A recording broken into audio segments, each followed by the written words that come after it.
নমস্কার বন্ধুরা, life is ইয়ামিতে আপনাদের সবাইকে স্বাগত জানাই। আজ আমি আপনাদের সাথে শেয়ার করব ডিমের অমলেট কারি রেসিপি।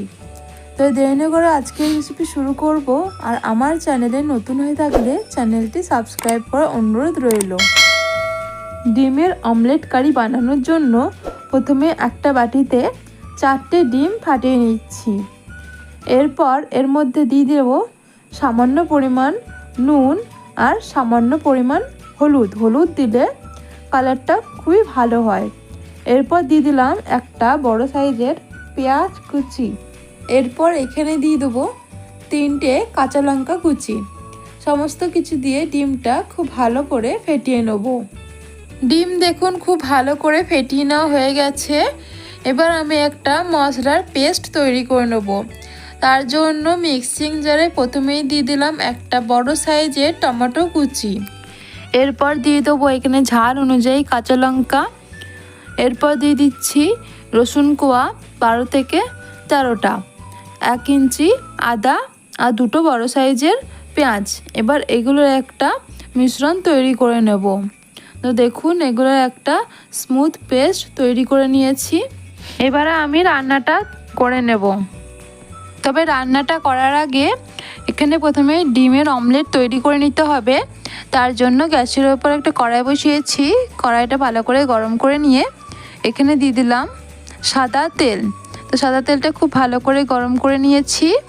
এবার যে ডিম ফ্যাটিয়ে রেখেছিলাম সেটা আমি এখানে অর্ধেক দিয়ে দিচ্ছি।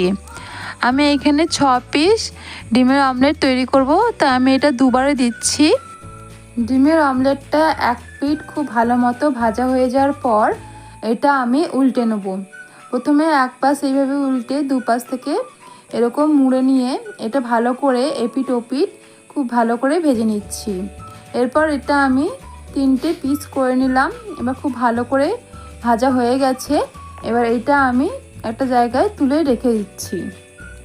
এবারে বাকি যে ডিমটা ছিল সেটা তেলের মধ্যে দিয়ে এটাও খুব ভালো করে এপিঠ ওপিঠ ভেজে নেওয়ার পর এটাও 3টে ভাগ করে দিচ্ছি। 3টে ভাগ করে এটা আমি একটা জায়গায় তুলে রাখছি। তুলে নেওয়ার পর কড়াইয়ে অল্প পরিমাণে সাদা তেল দিয়ে দিলাম। এবার তেলটা গরম হয়ে গেলে এখানে আমি আগে থেকে ডুমো করে আলু কেটে রেখেছিলাম, সে আলুটা আমি তেলের মধ্যে দিয়ে ভেজে নেব। তো প্রথমে আমি আলুটা তেলের মধ্যে দিয়ে দিচ্ছি। এবারে আলুর মধ্যে দিয়ে দেবো সামান্য পরিমাণ নুন আর সামান্য পরিমাণ হলুদ। নুন হলুদ খুব ভালো করে মিশিয়ে এটা লাল লাল করে ভেজে নেব। তবে ঢাকা দিয়ে ভাজলে এটা সেদ্ধ হয়ে যাবে। আলুগুলো লাল লাল করে ভেজে নিয়েছি। এবার একটা জায়গায় তুলে নেব। তুলে নেওয়ার পর ওই কড়াইয়ে সামান্য পরিমাণ তেল দিয়ে ফোড়ন দিয়ে দিলাম গোটা জিরে আর একটা গোটা তেজপাতা। এবার ফোড়নটাকে কিছুক্ষণ নাড়াচাড়া করে নেব। যখন সুন্দর একটা গন্ধ বেরোবে তখন যে মশলার পেস্ট তৈরি করে রেখেছিলাম সেটা এখানে ঢেলে দেব। এবারে গ্যাসের ফ্লেম মিডিয়াম টু হাই রেখে এটা 3 থেকে 4 মিনিট মশলাটা ভেজে নেব। মশলাটা 3 থেকে 4 মিনিট ভেজে নিয়েছি। এবার এখানে গুঁড়ো মশলা দিয়ে দেবো। প্রথমে দিয়ে দিলাম 1/2 চামচ হলুদ গুঁড়ো। এরপর দিয়ে দেবো লঙ্কা গুঁড়ো 1/2 চামচ, অবশ্যই এটা ঝাল অনুযায়ী। এরপর দিয়ে দেবো 1/2 চামচ ধনে গুঁড়ো আর 1/2 চামচ জিরে গুঁড়ো। আর দিয়ে দেবো সামান্য পরিমাণ চিনি। চিনিটা কিন্তু সামান্য পরিমাণে দিতে হবে। এরপর দিয়ে দেবো 1 চামচ নুন। এবার সমস্ত গুঁড়ো মশলা দেওয়ার পর মশলাটা ভালো করে কষিয়ে নেব 3 থেকে 4 মিনিট। মশলাটা যাতে পুড়ে না যায় তাই মিক্সির জল ধুয়ে অল্প পরিমাণ জল দিয়ে দিচ্ছি। এরপর এটা একটু খুব ভালো করে কষিয়ে নেব। মশলা কষানো হয়ে গেছে। এবার যে আলুগুলো ভেজে তুলে রেখেছিলাম সেগুলো দিয়ে এটা আরও 2 মিনিট আমি কষিয়ে নিচ্ছি। মশলাটা খুব ভালো করে কষানো হয়ে গেছে। এবার এখানে অল্প করে জল দিলাম। জল দেওয়ার পর মশলা আলু খুব ভালো করে মিশিয়ে নিচ্ছি। এবারে গ্যাসের ফ্লেম একদম লো করে এটা ঢাকা দিয়ে দেবো 3 থেকে 4 মিনিটের জন্য। ফিরে এলাম 4 মিনিট পর। এটা একটু আমি নাড়াচাড়া করে নিচ্ছি। এরপর আমি জল দিয়ে দেবো ঝোলের জন্য, কিন্তু জলের পরিমাণটা একটু বেশিই দিতে হবে। এবারে গ্রেভিটা ফুটে উঠতে শুরু করেছে।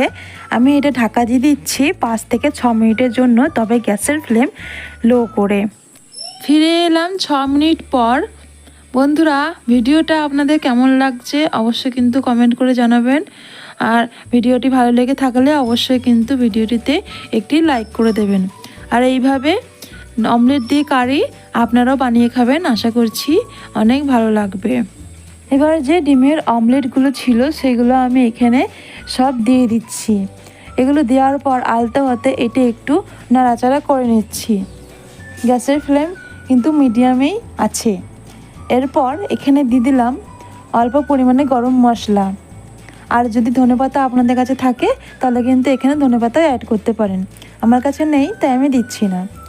এবারে এটা একটু আলতো হাতে নেড়েচেড়ে মিশিয়ে নিচ্ছি। এই সময় নুনের পরিমাণটা কিন্তু একটু দেখে নিতে হবে।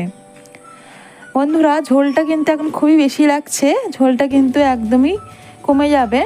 আর ঠান্ডা হলে এটা কিন্তু ঝোলটা গাঢ় হয়ে যাবে। এখন এটা ঢেকে দিলাম গ্যাসের ফ্লেম লো করে 3 থেকে 4 মিনিটের জন্য। ফিরে এলাম 3 মিনিট পর। এখন ঢাকাটা খুলে নিচ্ছি। এখন এটা কিন্তু একদম রেডি পরিবেশন করার জন্য। তো আমি তরকারিটা নামিয়ে আপনাদের পরিবেশন করে দেখাচ্ছি।